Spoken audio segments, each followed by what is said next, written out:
윤석열 정부가 들어와서 제대로 한 경제 정책 내지는 성과가 있을까요? 없어요. 한 개도 없어요. 개코나. 제가 윤석열 정부를 단순히 비난하고 비판하려고 하는 얘기가 아니고요. 정말입니다. 모든 경제 지표 뭐 이런 것들이 다 최악이죠. 자기들도 알아요. 야, 그래서 우리가 너무 성과가 없지 않냐? 성과가 있다고 좀 뻥이라도 쳐야 될 거 아니야. 거짓 선전이라도 해야 될 거 아니야? 라고 할 수 있을 때 그나마 나오는 분야가 방산과 원전입니다. 예. 방산은 근데 국제적으로 지금 지정학적으로 여러 가지로 불안하니까 지금 재래식 무기, 총, 포, 탱크 이런 걸 만들 수 있는 나라가 우리밖에 없잖아요. 예. 수출할 수 있는 나라가. 예. 그러니까 이제 어떻게 보면 환경이 좀 띄워준 감이 있는 거고요. 원전은요. 원전은 이 정부가 미는 거예요. 야, 문재인 때문에 탈원전이 돼가지고 산업이 망할 뻔했잖아. 우리가 탈원전 기조를 끝내고 제대로 일으키면 말이야 수출이 빵빵 될 거야. 이렇게 얘기하면서 원전 드라이브야, 원전 신 르네상스야 이러면서 예, 정책적으로 밀고 있죠. 아무리 밀면 뭐해. 성과가 없으면 꽝이잖아요. 그래서 이 정부가 가장 강력하게 밀고 있는 정권 차원에서 어떤 대가를 치르더라도 성과가 있는 것처럼 포장이라도 해와! 라고 한 게 뭐냐? 체코 원전 프로젝트입니다. 제가 상세하게 해설해 놓은 건 많아요. 근데 오늘은 짧게만 해설해 드리겠습니다. 앞과정은요. 그래서 이 정부가 체코에 원전을 수주하는 프로젝트에 예, 응찰을 해서 우선 협상자가 됩니다. 코리아, 오케이, 코리아야. 그러면서 우선 협상이 돼요. 아직 본 계약은 안 됐습니다. 그런데 우선 협상자가 됐는데 난리가 납니다. 유럽에서. 왜냐? 야, 프랑스 입장에서는 야, 나도 원전 강국이야, 체코. 그리고 너랑 나랑 좀 친해. 나하고 프랑스 체코 원전 포럼도 있잖아. 마크롱이 가서 직접 연설도 하고 했었잖아. 그리고 체코가 어디야? 유럽 아니니. 프랑스 앞마당 아니야. 유럽의 큰형인 나를 제껴놓고 네가 어떻게 코리아를 선정할 수가 있어. 같은 유럽끼리. 이건 아니지. 라고 하면서 난리가 납니다. 그리고 체코가 이렇게 얘기해요. 아, 미안해 형. 아, 프랑스 형 미안해. 나도 엔간하면 형으로 해주려고 했지. 근데 내 얘기 좀 들어봐. 한국이 거부할 수 없는 수준에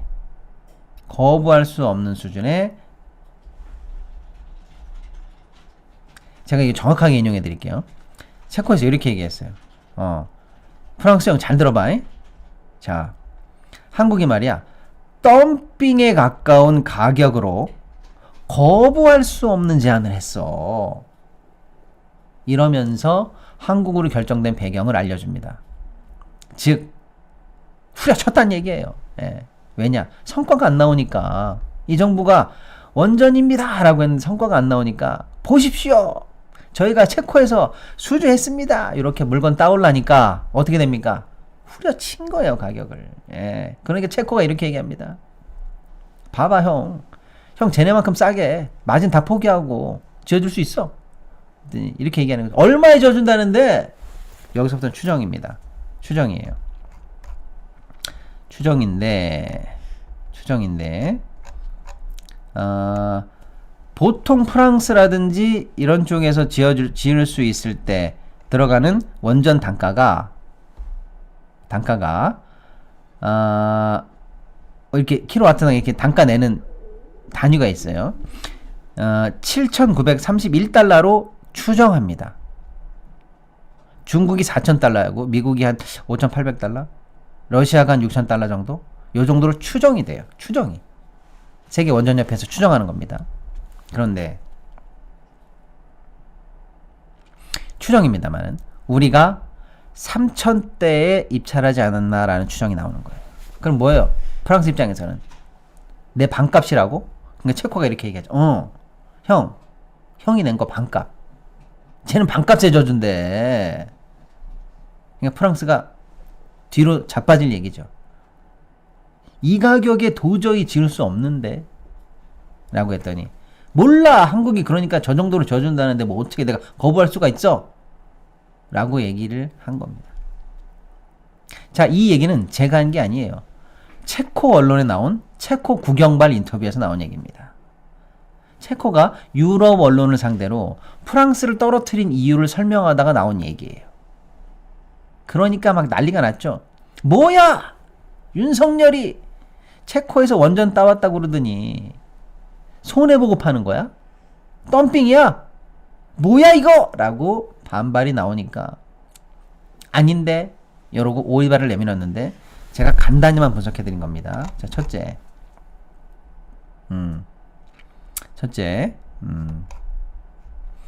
두 기를 24조 원에 짓는다는 거예요. 원전 두 기를. 예, 두 기를.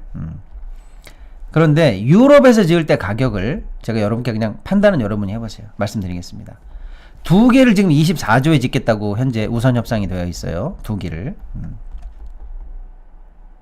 2005년에 핀란드에서는요. 원전 하나를 21조 원에 짓겠다고 한 업체가 있었어요. 지금 유럽 기준의 물가와 유럽의 안전 기준과 건설 기준을 얘기하는 겁니다, 여러분. 예. 2005년 핀란드에 21조를 짓겠다는 업체는 파산했습니다. 21조를 맞추려다 보니까 결국에는 손해봤다는 얘기예요. 하나 짓는데 21조라고 얘기한 업체가 지금 파산했다는 얘기입니다, 여러분. 근데 지금 우리 얼마라고 그랬어요? 두 개 짓는데 24조라고 그랬습니다. 영국은 2017년에 32조 원에 짓겠다라고 했는데 지금 어떻게 됐게요? 아직도 완공을 못하고 있어요. 하나 32조 원에 짓겠다고 해서 현재 32조 원을 돌파했다니까요. 근데 아직도 완공이 안 되고 있어. 요 얘기를 하니까 어떤 분들은 이렇게 얘기해요. 야, 그건 영국이나 핀란드 애들이 그 막 잘 못 짓고 그래서 그렇지. 우리는 원전 잘 져. 모듈화 돼 있고 구조화 돼 있어가지고 짝짝짝 하면 우린 잘 져. 그래, 뭐 그렇다고 칩시다. 상대적으로 여러분 비교해 보시라는 거예요. 과연 우리가 두 기에 24조 짓겠다는 이게 그럼 유럽에 비해서 얼마나 싸게 짓겠다는 얘기인지 여러분이 한번 생각해 보세요. 그러니까 벌써 덤핑에 대한 의심이 들기 시작하는 거죠. 자, 그 다음에 엔드. 그나마 두 기에 24조에 지어진다고 해도 체코와 특별한 현재 계약이 되었다. 특별한 제안을 했다. 우리가 뭘 했냐? 60%는 체코 현지 업체를 써드릴게. 체코한테 이렇게 얘기한 거야. 아유, 걱정하지 마셔. 돈 한국으로 가져오는 거 아니야. 60% 체코 업체를 써준다니까. 그럼 그 돈이 어디로 가겠어? 체코로 다 뿌려지는 거 아니에요, 체코님. 우리 믿고 써봐. 이렇게 얘기하는 거죠. 예. 원래 100% 중에서 수주한 사람이 다 가져갑니까? 아니죠. 우리한테 원천 기술이 없는 부분도 있고, 남한테 어쩔 수 없이 조달해야 되는 것도 있잖아요. 그래서 보통은 어떻게 추산하냐? 100%라고 하면은요, 원수주업체가 가져가는 걸 약 85% 내외로 추산합니다. 그런데 우리는 우리가 결정할 수 있는 85% 중에서 또다시 60% 정도를, 전체에서 60% 정도를 체코에 떼준다고 하면요. 그럼 우린 남는 게 뭐야? 극단적으로 표현하면 이렇게 표현할 수 있겠죠? 100 중에 60을 체코 떼어주고 나면 원래 우리는 85 정도만 가져올 수밖에 없는 게 구조라면 85에서 60 빼면 그럼 결국에는 뭐야? 100 중에 우리는 25 정도만 가져온다는 얘기네? 이렇게 추산할 수도 있는 거예요. 그럼 도대체 뭐 남냐? 이렇게 의심할 수가 있다라는 거예요. 엔드. 아무 문제가 없어도 원전 지을 때는요, 공사라는 게 늘 돌발 비연수가 나오잖아요. 짓다 보면 뭐 공사도 지연되고 부품 수급도 원활치 않고 안반도 튀어나오고 할 거 아니에요. 전 세계 원전을 지을 때 평균 어떤 일이 생기느냐? 36개월의 공기 지연이 생깁니다. 보통이에요. 엔드. 117%로 총 비용이 증가됩니다. 원래 잡았던 비용에 117%가 늘어난다는 얘기예요. 이게 보통입니다. 그러면 우리는 지금 두 기에 24조를 짓는다고 했는데 체코 현지 업체에 띄워줘. 우리는 프랑스보다 싸게 들어간다고 이미 마진을 까고 들어갔어. 거기다가 우리가 보통에 해당하는 정도의 노력만 한다면 공기는 무조건 2, 3년 늘어나고요. 추가 비용은 2배 정도 들어갈 것이라는 게 자명한데 도대체 뭐가 남냐는 거예요. 자, 결정적으로 이런 상황인데 미국에서 태클을 걸었어요. 야, 한국, 너 우리 허락 없이 체코에서 수주받았다. 응? 받을 땐 좋았지. 근데 너 그거 알지? 난 니네들이 해외에서 짓는 원전에 지적재산권이 그건 나한테 있다고 생각해. 내 허락 없이 너 원전 못 지어. 라고 하면서 미국이 드디어 체코에게 태클을 걸었죠. 어이, 체코, 나 미국이야. 어? 가만 안 둬. 학시. 학시 이러면서, 예. 나 없이 니네들끼리 꿍짝꿍짝하게 원전 지으려고 그랬어? 그건 안 되지. 그러면서 이의제기에 들어갔다. 원천 기술은 나한테 있어, 이 사람아. 이러면서. 내 허락 없이 니네 한국하고 본계약 안 돼. 딱 얘기를 하면서 이의제기를 한 거죠. 그랬더니 이 얘기를 구경하고 있던 프랑스에서 옳다구나, 잘 됐다. 내가 안 그래도 앞마당에서 한국에 뺏긴 게, 덤핑으로 뺏긴 게 짜증나 죽겠는데. 체코 잘 들어. 지금 한국 애들, 쟤네들 지금 원천 기술 없다고 미국에서 지금 항의했지. 나도 그럼 이의제기한다. 원천 기술에 대해서 하자가 있는 애가 나를 제끼고 선정됐다? 그거 나 이거 제소할 거야. 라고 하면서 프랑스도 이의제기에 들어왔습니다. 이게 체코 입장에서는 어떻게 된 거예요? 옴짝달싹 못하는 거예요, 지금.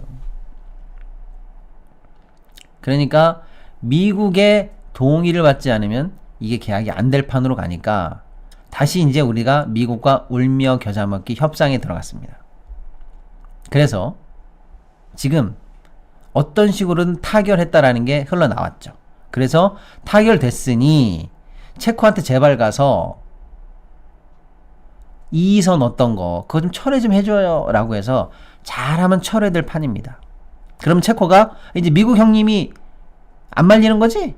라고 하면서 그럼 나 이제 계약해도 된다잉? 라고 해서 한 달 새 아마 계약이 될 걸로 사실 추정했는데 여기서 그럼 쟁점이 뭐냐? 어떻게 미국 형님한테 동의를 받아왔을까라고 하는 내용이 이제 나왔다는 얘기입니다. 이제. 요 얘기를 해드린다는 겁니다. 길긴 길었습니다, 여러분. 예, 해드립니다. 미국에게 우리가 뭘 주고 왔느냐? 뭘 주고 왔느냐? 제가 읽어드릴게요. 어디 갔지? 네. 잘 들어보시죠, 여러분. 한국 너 있잖아. 원전 프로젝트당 1억 5천만 달러의 지적재산권 사용료 나한테 줘. 알았어? 하나 수출할 때마다 나한테 1억 5천만 달러 내놔. 오케이? 알겠습니다. 이러고 사인하고 왔다는 거예요. 엔드. 그리고 원전 하나 질 때마다 나한테 8억 달러, 약 1조 2천억 정도 일감 내놔. 너 혼자 다 먹지 말고, 뭐 예를 들어서 여러분 인테리어 한다 그러면 알지? 그 보일러 공사 나한테 줘라잉. 이렇게 얘기한다는 거야. 원전 하나당 대충 1조 2천억 정도는 나한테 다시 물량 넘겨. 알겠습니다. 이러고 사인했다는 거예요. 자, 그리고 너 있잖아. 핵심 재료 뭔지 알지? 연료봉. 연료봉이 중요하잖아. 연료봉은 내 거 써. 알았지? 이렇게 얘기했다는 겁니다. 연료봉이 전체 단가에서 차지하는 비중은 정확하긴 않습니다만 10% 이상 된다라는 게 추정입니다. 그럼 뭐야? 아까 말씀드렸죠. 덤핑 들어갔죠. 체코가 확인했습니다.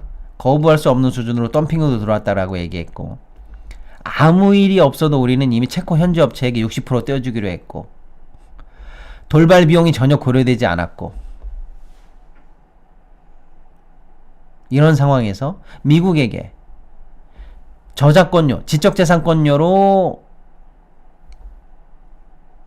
1억 5천만 달러 떼어줘. 미국한테 물량을 8억 달러 떼어줘.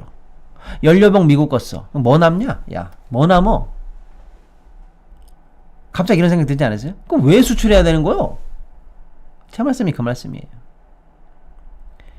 엄청난 국부 유출인데 정치적으로 보면 저희가 원전 해냈습니다. 요 한 소리를 하기 위해서, 국민을 상대로 사기치기 위해서, 대단한 성과가 있는 거냥 사기치기 위해서 마이너스 수출을 했고, 결국 그 마이너스 수출의 최종적인 걸림돌마저 해결하기 위해서 엄청난 굴욕적인 협상을 미국과 했다라는 게 이 사건의 핵심이 되겠습니다. 어떤 분들은 이런 말씀 하실 수도 있어요. 야, 원래 미국 시장, 유럽 시장에 지금 원전이 발주 대기 중인 게 많아. 한두 개 시범 케이스로 수출할 때는 기술력이라든지 우리가 유럽에 진출하기 위한 소위 말하는 샘플 케이스로서 좀 손해보고 수출할 수도 있는 거야. 그게 성공이 돼야 다른 수주할 때 이거 잘 지은 거 봤지? 이렇게 하기 위해서 추후에 나가는 물량을 위해서라도 어쩔 수 없이 첫 물량을 따는 게 중요해. 첫 물량 손해보고 따는 거 장기적으로 보면 손해 아니야. 이렇게 얘기하는 분들 계실 수도 있습니다만 반은 맞고 반은 틀린 얘기죠. 그것도 정도 것입니다. 정도껏 손해를 봐야 된다는 거가 하나고요. 둘째는 뭐냐면 앞으로 줄줄이 대기 중인 유럽 내에서의 원전 물량이 한 20개 정도 되는데 여러분 원전을 무한대로 지을 수 있는 게 아니에요. 예를 들어서 우리가 요 2개를 짓고 있으면 앞으로 그럼 지금 원전이 줄줄이 나올 수 있는 4개, 5개, 6개, 7개, 8개를 다 수주할 수 있냐 이거예요. 인터넷 정수기, 휴대폰을 가만히 두면 최대 128만원 손해입니다. 지원금을 설치 당일 바로 받을 수 있는 아정당 인터넷 TV는 최대 48만원, 정수기 최대 30만원, 휴대폰 전환 지원금 최대 50만원의 비밀 지원금까지 약정 끝날 때마다 현금을 꼬박꼬박 받으실 수가 있습니다. 법이 정해준 지원금이니까 당연히 챙기셔야 합니다. 심지어 이제 카드까지 최대 29만원 혜택을 받으실 수 있고요. 500종 이상 한 번에 비교 가능하니까 안 할 이유가 없습니다. 전국 가입자 수 1위 아정당! 가입 수당이 가장 많아 현금을 최대로 줄 수가 있죠. 만약 다른 것보다 혜택이 적다면 차액의 120%를 보상해주는 제도도 있습니다. 24시간 365일 전화의 카톡 무료 상담에 초고속 설치도 가능합니다. 이사 청소도 유명한 홈서비스 전문기업 아정당. 이사 당일 불만족 시 전액 환불해주는 보장이사도 가능합니다. 휴대폰, 인터넷, 청소기, 이사 청소 카드까지 정당하게 받자 아정당. 앞으로 그럼 지금 원전이 줄줄이 나올 수 있는 4개, 5개, 6개, 7개, 8개를 다 수주할 수 있냐 이거예요. 안 된다는 거. 이걸 지을 수 있는 건설은 몇 개 되지도 않아요. 현대건설은 몇 개밖에 안 돼요. 한전이랑 등등등 해서, 한수원이랑 해서.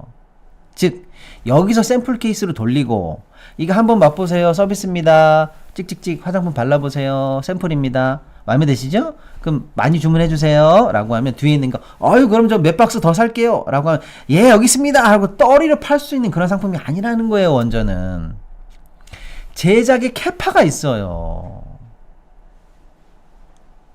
우리만 캐파가 있는 게 아닙니다. 프랑스도 캐파가 있고 다 캐파가 있어요. 즉 샘플 케이스로 헐값으로 할 필요가 없다는 얘기예요. 제값 받고 팔고 우리가 경쟁에서 좀 졌어. 그리고 프랑스가 한두 개 먹었다고 쳐요. 그 다음 거 우리가 조금 싸게 들어가서 또 해도 프랑스한테가 지들도 못해. 그러니까 어차피 순번은 돌아와요. 그리고 우리도 계속 떠리를 못 팔아. 10년에 두세 개. 요 정도밖에 못 한다는 얘기예요. 뭐 5년에 두세 개. 요 정도밖에 못 해요. 그 한정된 기회를 왜 샘플로 떠리로 파냐는 거예요. 다른 샘플 떠리 판매가 아니라는 거예요. 원전은 캐파가 무한대가 아니기 때문에. 그러니까 시범 케이스로 샘플을 싸게 팔아야 된다라는 것도 틀린 얘기일 가능성이 많다라고 저는 생각하는 겁니다. 더 큰 문제는 뭐냐, 왜 우리가 초반에 폴란드 원전이나 이런 데에서 수출이 안 됐게요? 미국이 태클을 걸었어요. 처음에 우리가 이명박이 때 두바이에 수출할 때도 미국이 태클을 걸어가지고 2조를 띄워줬습니다. 미국은 먹어라 이러면서 2조를 띄워줬어요. 그것도 남는 협상 하나도 아니었어요. 그때도 그렇게 얘기했어요. 해외 진출 샘플 케이스니까 손실 좀 봐도 된다라고 얘기했어요. 100번 양보하자고요. 우리가 수출을 할 때마다 미국이 나와서 말릴 겁니다. 그리고 내놔. 내 지적재산권 내놓으라고. 너는 내놓으라고 없이 수출 안 된다고 이렇게 건건히 얘기할 거예요. 한두 개 포기하더라도 미국과의 관계 정리를 지금 했어야 됩니다. 했어야 돼요. 그러면서 어느 부분까지가 확실하게 우리가 독자적 기술임을 인정을 받든지 협상을 해서 말이죠. 또 100번 양보해도 그래서 미국과 어느 정도 내용을 쉐어하더라도 이 지역은 우리가 먹을 게 니네는 저쪽에 먹으라든지 뭔가 우리가 이익이 되는 방향으로 우리의 원천 기술을 이쯤에서 인정받아야 됩니다. 그거 안 받으면요 영원히 죽을 때까지 노비문서가 찍히는 거예요. 한국이 수출하는 모든 원전은 다 우리의 지적재산권 속에 있다라는 게 한번 확인되면요 끝나는 거예요. 그냥 영원히. 그런데 이번에 뭘 했냐? 예. 너희들의 지적재산권을 인정했다라는 거예요. 건건이 앞으로 예. 원전 수출 프로젝트당 1억 5천만 달러는 미국에게 인정한다. 여기서 끝났습니다, 여러분. 이게 완벽한 노비 계약입니다. 매국 노 계약이에요. 그동안 우리가 주장했던 건 뭡니까? 1970년도에 미국한테 원전 수출 받을 때 그때 지어진 원전은 미국 니들이 지어준 게 맞지. 근데 지금 우리가 수출하고 우리가 짓고 있는 이 모든 것들은 다 새로 개발된 기술이야. 그때 거랑 달라. 이렇게 늘 주장해 왔거든요. 근데 미국이 인정 안 했죠. 이거를 넘어가야 돼. 근데 이걸 넘어가지 않고 이번에 어떻게 됐다? 종국적으로 미국의 IP, 지적재산권을 인정해줬다는 겁니다. 단돈 10원도 좋고 100원도 좋고 그게 중요한 게 아니에요. 여기서 끝났어요. 여기서 끝났어요. 이제는 전 세계 어디에 수출해도 그냥 앉은 자리에서 미국에 털리게 되었습니다. 종국적으로 미국의 IP를 인정해줬다는 게 이게 더 치명적입니다. 이대로 체코 원전 완공되면 어떻게 될까요? 남는 거 하나 없어요. 그러니까 제 말씀 결론, 윤석열 정부가 하고 있는 모든 경제정책은 다 쑥대밭이고 볼 거 하나도 없는데 그나마 지들이 주장하는 원전 르네상스도 첫 단추부터 개판이 됐다. 남는 거 하나 없는 마이너스 덤터기 수출 계약임이 거의 드러나고 있는 중이고 and 미국과의 굴종적인 협상을 통해서 앞으로 독자 원전 수출이 영원히 불가능하게 된 매국 협상이다 라고 저는 생각하는 바입니다.